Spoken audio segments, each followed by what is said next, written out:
கத்தியும் வேல் கம்பும் பிடிச்ச கையில இன்னைக்கு அழகா வந்து ஒரு அவார்டு. துபாயில் கொண்டாந்து இவ்வளோ வெறி கொண்டாந்து இறக்கி இவ்வளோ பெரிய மரியாதை பண்ணுற இந்த தமிழ்நாடு இந்த விருதை நான் வாங்குறது என் மலையாள கூட்டத்தில் வச்சு அழகு பார்த்தவன், எனக்கு அத்தனை தடத்தையும் போட்டு கொடுத்தேன் விக்ரம் சுகுமார். நாட்டாம டீச்சர் சார். இப்படி ஒரு டீச்சர் நான் படிக்கிற காலத்தில் வரவே இல்லை. That's what you want. என்னைய போட்டு மாப்பிள, என்னோட ஆவி குணசேகர கேரக்டர் எப்படி போயிட்டு இருக்கு? உண்மையிலேயே வெளியே போக முடியல, தலைகாட்ட முடியல.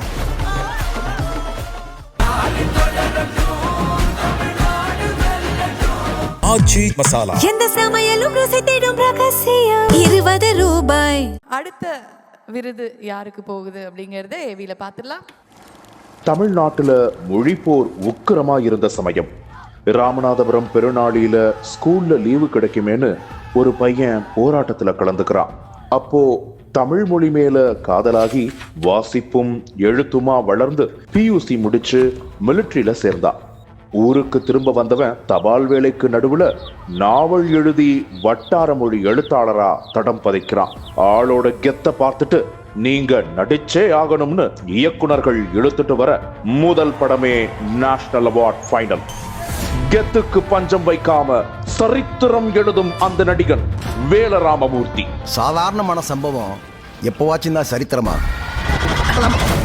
ரொம்ப நாளைக்கு முன்னாடி நான் பண்ண சம்பவம் இந்த ஊர்ல ஒரு சரித்திரமா மாறிச்சு. 6 பேக் மின்ன வெல்கம் எடுத்து ஊரை கட்டியாண்ட கிடாரி கொம்பன். என்ன மாமா சாதாரண ஆளா? செந்திப்பட்டி சேக்கு வேற இல்ல. எனக்கு கிடாரி தான முக்கியம். மனுஷன் எமோஷன்ல பின்றாரே என அப்ளாஸ் அள்ளிய வனமகன் அப்பா. ஈவிரக்கமில்லா ஈகோவுடன் பழிவாங்கிய சேதுபதி வாத்தியார். பேசுற மாதிரி என்கிட்ட பேசாத, நன்மையா பேசு, இல்லைன்னா தலை தப்பாத. நல்லி எலும்பை கடித்தபடி இளந்தாரி பயல்களுக்கு சவால் விடுவதாகட்டும், 60 வயதில் கோவன கெட்டப்பில் பாடி பில்டர்களுக்கே டஃப் கொடுப்பதாகட்டும், எவனடா தூக்கி போட்டு மிதிக்கணும் இருக்கேன், அதான்டா இளந்தாரி பிள்ளை காட்டான். தங்கச்சிக்காக கோபம் அடக்கி கலங்கி உருமுவதாகட்டும், வாழ்க்கையோட சூட்சுமம் புரிஞ்சு போச்சுன்னா அழுகையும் வராது, சிரிப்பும் வராது. எது மாதிரியும் இல்லாத புது மாதிரியாக அதிரடிக்க மீம்ஸ்களிலும் வைரல் அடிக்கிறார் இந்த குற்ற பரம்பரை ஆசிரியர். இந்த உடம்புல உசுறு இருக்கிறவரை இந்த மண்ணோட மண்ணு கட்டு முடிவு பண்ணி தமிழ் சினிமாவின் முரட்டு கலைஞன் வேல ராமமூர்த்திக்கு தங்க கம்பளம் விரித்து வரவேற்பதில் பெருமிதம் கொள்கிறது தமிழ்நாடு நாவ்.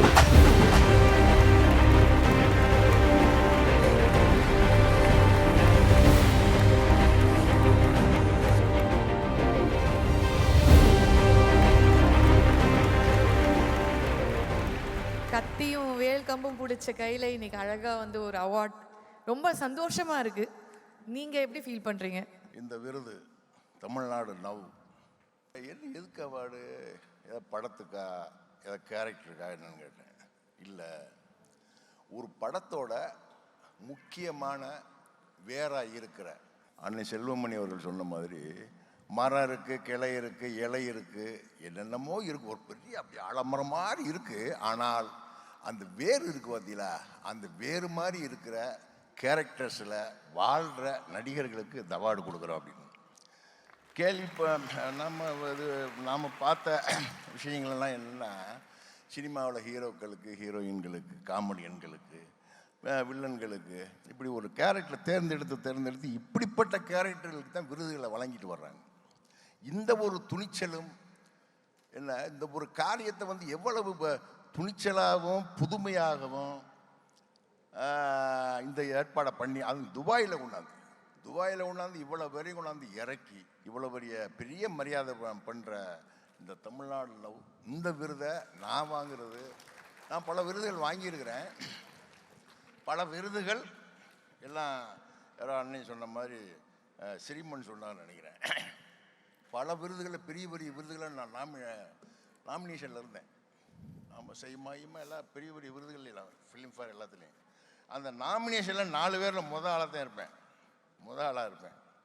ஆனால் எனக்கு கிடைக்காது. இப்படி தள்ளி போய்கிட்டே இருந்துச்சு. விருது நான் வாங்கின ஒரு முக்கியமான விருதுங்கிறது ஆனந்த வேலன் கிடாரி படத்துக்காக சிறந்த வில்லன் விருது வாங்கினேன் நான். அப்புறம் சில விருதுகள் எனக்கு அறிவிக்கப்பட்டு நான் போகலை, வாங்கலை நான், முக்கியமான விருதுகள். ஆனால் இந்த விருது, இந்த தமிழ்நாடு லவ் நீங்கள் கொடுக்குற இந்த விருது, இந்த துபாயில், அதுலேயுங்க துபாயை பார்க்க விரும்பாத உலகத்தில் எந்த பிறவியாக இருக்கா? துபாயை பார்க்கணும் அத்தனை தேசத்தவர்களும்.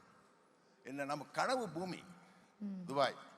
இந்த ஊரை பார்க்கணும்னு அவ்வளோ பேர் இருக்கிற ஒரு இதில் எங்களை கொண்டாந்து இறக்கி, நேற்று மத்தியானம் தான் வந்து இறங்குறேன் நான்.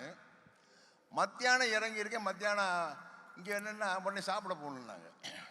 எப்போ 3 மணிக்கு. இப்போ 3-4 மணிக்கு சாப்பிட போகிறோம். இது மதிய உணவா இரவு உணவான்னு கேட்டேன் நான். இல்லை சார், இது மதிய உணவு தான் இந்த ஊரில். மதிய உணவா? சரி வா, என்னை பற்றி தெரியும்ல, சாப்பாட்டை பற்றி, கறியை பற்றி, அந்த விஷயங்கள்லாம் தெரியும் இல்லையா? சரின்னு போனால் உட்காந்துருக்கிறார். வாங்கன்னு கும்பிட்டுக்கிட்டு அண்ணன் கண்ணன் ரவி அவர்கள். நான் கேள்விப்பட்டதே இல்லை. அதாவது ராவணக்கோட்டம் ப்ரொடியூசர்னு எனக்கு தெரியும், பெருசாக நான் கேள்விப்பட்டதில்லை. அந்த இயக்குனர் விக்ரம் சுமார் என்னை முதலாக என்னை மதையானை கூட்டத்தில் வச்சு அழகு பார்த்தவன், எனக்கு அத்தனை தடத்தையும் போட்டு கொடுத்தவன் விக்ரம் சுகுமாரன். என்னைய நடிக்க விடலை. ஆனால் என்னுடைய எழுத்துக்கும் என்னுடைய தோற்றத்துக்கும் என்னை பார்த்துருக்கேன், பல இதுகளில் பார்த்துருக்கேன், என்னுடைய ஃபோட்டோஸை பார்த்துருக்கேன். நான் வந்து நீயா நானாவில் வர்றபோது எல்லாத்தையும் என்னுடைய கதைகளெல்லாம் படிச்சிருக்கேன் விக்ரம் சுகுமாரன். அந்த இதில் வந்து வலிய 2.5 மாதம் ஃபோன் பண்ணி நான் மடிக்க மாட்டேன்னு சொல்லியும் விடாமல் என்னை துரத்தி கொண்டாந்து மலையாள கூட்டத்தில் உட்கார வச்சா நான் ஏற்கனவே வந்து இடதுசாரி இயக்கங்களில் தமிழ்நாடு முழுக்க வீதி நாடகங்களை போட்டு ஏகப்பட்ட அனுபவங்கள் உள்ளாள். நிறைய நாடகங்கள் எழுதி இயக்கியவன், நடித்தவன். இந்த அனுபவங்களோட வர்ற என்னுடைய முதல் படம் எப்போ? 2013 வருஷம் February மாதம் 1ஆம் தேதி நான் பிறந்த நாள், என்னுடைய பிறந்த நாள் அன்னைக்கு. நான் யார்ட்டையும் சொல்லலை. ஆனால் அந்த ஃபேஸ்புக்கில் பார்த்துட்டு ஃபஸ்ட்டு டே நானும் ஜிவி பிரகாஷும் குத்து விளக்கு ஏற்றுறோம், இன்னாருக்கு பிறந்த நாள்னு பண்ணாட பார்த்துறாங்க. அப்படி என்னுடைய 61வது வயதில் நான் நடிக்க வந்து உட்காந்தேன். அந்த விக்ரம் சுகுமாரன் இயக்குனர் என்னென்னா என்னை நடிக்க விடலை, நடிக்க சொல்லலை. நடங்க சார், உட்காருங்க சார், பாருங்கள் சார், நடந்து வாங்க சார், கோவப்படுங்க சார். இப்படியே வாங்கி என்னுடைய முதல் படம் மலையாள கூட்டமே நேஷனல் அவார்டு, தேசிய விருது இறுதி ரவுண்டில் நினைச்சு 18ஆம் தேதி அனௌன்ஸ் பண்ண போகிறாங்க, தேசிய விருது அனௌன்ஸ் பண்ண போகிறாங்க. டெல்லியிலேருந்து ஃபோன் வருது, ஒரு லேடி நிருப்பமான்னு ஒரு பொண்ணு பேசுது, சாருக்கு தான் அவார்டை வெளியே சொல்லிடுவேன் நான். 16ஆம் தேதி பேசுகிறாங்க. 18ஆம் தேதி ஸ்க்ரோல் ஓடுது ஒரு மராட்டி நடிகனுக்கு, அங்கெங்கே பாலிட்டிஷியன் வந்து. அப்படி முதல் படத்தில் எனக்கு தேசிய விருதுகளோடு நிறுத்தனமே விக்ரம் சுகுமாரன். அந்த விக்ரம் சுகுமாரன் அவருடைய 2வது படம், அவர் அண்ணன் கண்ணன் ரவி தான் ப்ரொடியூசரு. அவர் துரதிருஷ்டவசமாக இறக்குறாரு. அந்த இயக்குனரை வீடு தேடி போய் அவரும் பையனும் போய் ஒரு பெரிய தொகையை கொடுத்து ஆதரித்த ஒருவர். ஆனால் அன்று வரை வந்து யார் இவருன்னு தேடிக்கிட்டே இருந்தேன். நேற்று வந்து இறங்குறேன். இந்த பிடிக்காத உணவை கொஞ்சோண்டு சாப்பிட்டாலும் வயிறு நிறைஞ்சோம், வேணாம்ப்பா போதும்ப்பா, இல்லை வேணாம் அப்படின்னு போதும். நேற்று வைக்கிறாருங்க ஒவ்வொரு 100 வகை உணவு வைக்கிறார். கொஞ்சம் கொஞ்சமாக 100 வகையும் சாப்பிட்டுக்கிட்டே இருக்கேன். 1 மணி நேரம் சாப்பிட்டு கையை கழுவுறேன், அப்பவும் பசிக்குது. அப்போ எப்படிப்பட்ட உணவு பாருங்க. இப்படி வந்து இது நம்ம இந்த தமிழ் சினிமாவுக்கு கிடைச்ச ஒரு பெரிய வரம் ஒரு அண்ணன் கண்ணன் ரவி அவர்கள். உண்மையிலே இது பெரிய வார்த்தை இல்லை. எல்லாரும் எவ்வளவு சொன்னார், அண்ணன் செல்வமணி அண்ணன் சொன்னாலும் சரி, அண்ணன் சிவா அண்ணன் சொன்னாலும் சரி, ஆனந்தராஜன், எத்தனை பேர் அவர் எவ்வளவு பாராட்டினாலும் அது குறைவு தான். அப்படிப்பட்ட ஒரு அற்புதமான மனிதரின் அவருடைய நிழலில் நம்மெல்லாம் வந்து நிற்கிறோம். இங்கே வந்து துபாயிலேருந்து இந்த விருதை வாங்குறது, அதுவும் தமிழ்நாடு லவ் கொடுக்குற இந்த விருது உண்மையிலேயே வந்து ரொம்ப சந்தோஷமாக இருக்குது, பெருமையாக இருக்குது. Thank you sir. ஸோ எல்லாருக்கும் ஒரு ஃபர்ஸ்ட் லுக் போஸ்டர் ஒன்று கொடுத்தோம் இல்லையா, உங்களுக்கு ஒன்று ரெடி பண்ணியிருக்கோம், பார்க்கலாமா? ஹாலிவுட்டில் வந்து உங்களை வில்லனாக நடிக்க ப்ரிப்பேர் பண்ணியிருக்காங்க அந்த போஸ்டர் சார். சந்தோஷமாக செய்வோம், அவ்வளோதான் செஞ்சிருவோம். ஸ்டீவன் ஸ்பீல்பர்க்ல பேசுவோம். சந்தோஷமா செய்வான். சார் அங்கேருந்து மேம் பார்க்குறாங்க, என்ன இதை வேற பண்றீங்க, புதுசா ஒன்று கலப்புறீங்க அப்படின்னு. இதை பார்த்த உடனே கைதட்டினதே என் மனைவி தான். That is the support. இல்ல நம்ம வீட்டுக்காரரை பாருங்க, அப்படி ஒரு இளவட்டமாக கொண்டு நிறுத்திருக்காருன்னு ரசிக்கிறாங்க அங்கேருந்து. ஆமா நாட்டாம டீச்சர் சார், ஏதாவது ஒரு வார்த்தையில அவங்கள வர்ணிக்கணும். சார் அதாவது இது பிக்கப் வெறும் லைன் கற்பனையே என்று சார், வெறும் ஸ்கிரீன் ஆன் ஸ்கிரீன் அவ்வளவுதான் சார். இது வந்து கிட் வந்து பிக்கப் லைன் அப்படின்னு சொல்றாங்க. ஒரு வார்த்தையில ஏதாவது ஒரு வர்ணிக்கிற மாதிரி. இப்படி ஒரு டீச்சர் நான் படிக்கிற காலத்துல வரவே இல்லையா. That's what you want. இப்படி ஒரு டீச்சர் நான் படிக்கிற காலத்துல வரவே இல்லைன்னு இருக்கேன். Very good. Okay, next teacher போடுங்க. பிரேமம் டீச்சர், இவங்க கொஞ்சம் மலர் மலையாள teacher. டீச்சர். இவெல்லாம் வந்திருந்தா நீங்க சொன்ன விஷயங்கள்லாம் பண்ணியிருப்பேன் நான். உண்மையிலேங்க இது காதலிக்கிற விஷயம் இல்லைங்க. அது இந்த அழகை பாருங்க. இந்த அழகோடு இந்த பருவத்தில் வந்து குழந்தைகளுக்கு குழந்தை செல்வங்களை பயிற்றுவிக்க வர்றாங்க பார்த்தீங்களா, அந்த பொறுப்பு எடுத்துக்கிட்டு, அதுவே ஒரு பேர் அழகு. அது அழகு. ஆமா சார், அடுத்த அழகை காட்டுங்க. ஓகே, அடுத்த அழகான டீச்சர் யாராவது போடுங்க. ஆஹா, கடலோர கவிதைகள் டீச்சர். ஏன் போட்டு என்னைய போட்டு இல்ல, இதெல்லாம் உண்மையிலேயே ரொம்ப ரசிச்ச கேரக்டர். ஆமா. படம் அப்படி படம் குற்றத்தில் வச்சு எடுத்தது பாரதிராஜா சார். அவர் சத்யராஜ் ஒரு முரட்டாளா, இந்த ரேகா மேடம், இன்னும் ஒரு அற்புதமான உண்மையிலேயே கடலோர கவிதைகள். ஆஹா, ஒரு இளந்தாரி பையன் வைக்க போறத பார்க்கறது எவ்வளவு கியூட்டா இருக்கு. இந்த டீச்சர்ஸ் அப்படிங்கிற கான்செப்டே இங்க இருந்து தான் வந்தது தமிழ் சினிமாக்கு, அங்க இருந்து ஆரம்பிச்சிருக்கு. ஓகே சார், அடுத்த ஒரு ஸ்பெஷலான ஒரு வீடியோ உங்களுக்காக வந்திருக்கு, அதை நம்ம பார்த்துடலாம். அந்த வீடியோ ப்ளே பண்ணுங்க. எப்போ ஏய் மாப்ள, என்னோட ஆவி குணசேகர் கேரக்டர் எப்படி போயிட்டு இருக்கு? இந்த டைலாக நான் சொல்லலைன்னு மக்கள் மிஸ் பண்றாங்களா? அப்படியே நம்ம ரெண்டு பேரும் சேர்த்துல பண்ண மறக்க முடியாத சேட்டைய சொல்லி விடுமாப்ல. கடைசியா வீராயி மக்கள்னு ஒரு படம் தென்காசி பக்கத்துல வீரசிகாமணிங்கிற ஊர்ல நடந்துக்கிட்டு ஷூட் போய்கிட்டு இருக்கு. வீராய்க்கு மக்கமாரில் நான் மூத்தவன், எனக்கு அடுத்து மாரிமுத்து. என்ன ஒரு அற்புதமான படம் தான் வீராய் மக்கள். அதில் ஒன்றும் பண்ணுமா, ஒரே ஹோட்டலில் தங்கியிருக்கோம், சின்ன பட்ஜெட் படம். ஒரு காரில் வந்து நான் முன்னாடி இருப்பேன், இவர் பின்னாடி இருப்பார், போவோம், ஷூட்டுக்கு போவோம், திரும்ப ஷூட்டை முடிச்சுட்டு திரும்ப வருவோம். திரும்ப வந்தால் இப்படி டெய்லி அவ்வளோ அணுக்கமாக ரெண்டு பேர் இருக்கான், பக்கத்து ரூமு. கடைசி நாள் எனக்கு 5ஆம் தேதி ஷூட் முடியுது. ஷூட்டை முடிச்சுட்டு நான் கிளம்பி காரைக்குடிக்கு ஷூட்டிங் நான் போயிடுறேன். இவருக்கு 6ஆம் தேதி மறுநாள் ஷூட்டை முடிச்சுட்டு சென்னை போகிறார். 8ஆம் தேதி இறந்து போகிறார். 2 நாள். நான் காரைக்குடி கொத்தமங்கலத்தில் இந்த செட்டிநாடு வீட்டில் ஷாட்டில் உட்காந்துருக்கேன். ட்ராலி போட்டிருக்காங்க. ஒரு 10 மணி இருக்கும். என் அசிஸ்டண்ட் ஒன்று, ஐயா மாரிமுத்து இறந்தவனாரியா அப்படின்னு படத்தை காட்டுறேன். நான் அவரை சந்தித்து ஒரு 7-8 மாதம் 5-6 மாதம் ஆயிருந்துச்சுன்னா எனக்கு அவ்வளோ பெருசாக பாதிச்சிருக்காது. நேற்று முந்தா நாள் 2 பேரும் ஒன்று மண்ண இருந்துட்டு, அது அண்ணன் தம்பி கேரக்டரில் வந்து பார்த்தீங்கன்னா 2 பேர் அந்த வீராய் மக்கள் பார்த்தீங்கன்னா பாசத்தை உருக்கி 2 பேரும் அப்படி நடிச்சிட்டு போனாங்க. ஏன்னா இப்படி நடித்தவரை பார்த்தா 2ஆவது நாள் பாடியாக பார்க்குறது எனக்கு அப்படி ஷாக் ஆகிடுச்சு. டயலாக் வருது இல்லை, ஆக்ஷன் ஆக்கிங்கன்னா டயலாக் வரல. அப்படிப்பட்ட ஒரு பெரும் துயரம் அந்த மாரிமுத்து சாரோட மரணம். அதை ஒட்டி 3 நாளாக என்ன அடிக்கிறாங்க, என்ன எதிர்நீச்சலில் யாருன்னு யூடியூப்பில் போடுறாங்க. நான் தீர்மானமாகவே இருந்தேன்.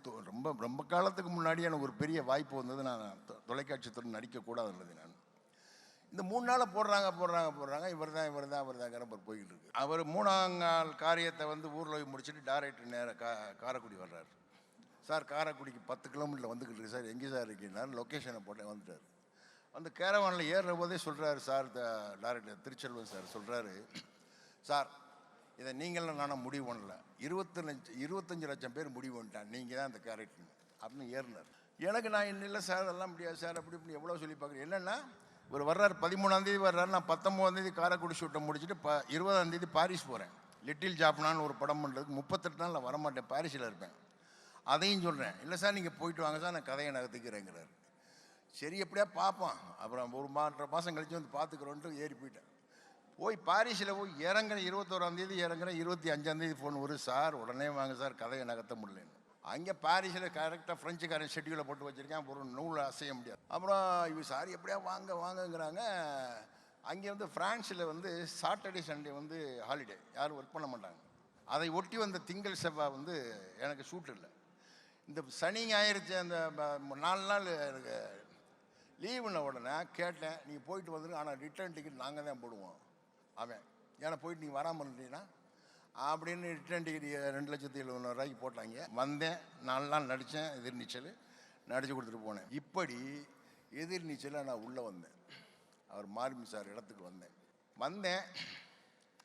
இது அவர் ஷூட்டில் இருக்கிற போது எங்களுக்கு கிராமங்களில் பல படங்களுக்கு நடிக்க போவார்.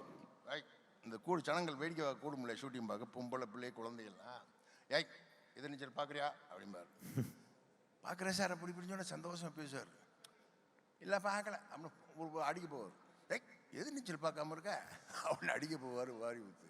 அவ்வளவு அந்த கேரக்டர் நேசிச்சு பண்ணவர் உச்சத்தில் இருந்தார். கொண்டு போய் சேர்த்துருச்சு இந்த எதிர்நீச்சல் தொலைக்காட்சி உலகம் முழுக்க ஒவ்வொரு வீட்டுக்குள்ளும் கொண்டு போய். அந்த இடத்துல இன்னைக்கு என்னால் முடிஞ்ச நான் செஞ்சுக்கிட்டு இருக்கேன். உண்மையிலேயே வெளியே போக முடியல, தலை காட்ட முடியல. என்ன ஹெல்மெட்டு போட்டாலும் இப்படி ஹெல்மெட்டு போட்டு போனாலும் பிடிச்சிக்கிறேன், என்ன கோமணத்தில் போனாலும் தெரிஞ்சுக்குது, அடையாளம் தெரிஞ்சுக்குது. அந்த அளவுக்கு வந்து எதிர்நீச்சல் கொண்டு போய் மக்கள் மத்தியில் கொண்டு சேர்த்துருச்சு. ஆனாலும் நான் எதிர்நீச்சல் ஷூட்டில் இருக்கிற போது என்னைய மட்டும் ஒரு சுற்றிக்கிட்டே இருக்கும். இருக்கேன். வேற இப்போ அடிச்சு வர்றேன்னு போகாது. மற்ற ஆர்டிஸ்ட் 4-5 பேர் இருப்போம், யாருக்கிட்டையும் போகாது. அது சொல்லுவாங்க, சார் மாரிமுத்து சார் அவர் உங்களுக்கு சுற்றிக்கிட்டே இருக்காரும்பாங்க. அந்த என்ன அப்படி அவர் இறந்து வந்து என்றைக்கும் வந்து என்னோட இருக்கிறவர். அண்ட் மீண்டும் ஒரு முறை உங்களுக்கு வாழ்த்துக்கள். இந்த விருது உங்களுக்கு கிடைச்சதுக்கு இன்னும் நிறைய விருதுகள் நீங்கள் வாங்கணும் அப்படின்னு தமிழ்நாடு சார்பாக நாங்கள் வாழ்த்துறோம். Thank you sir.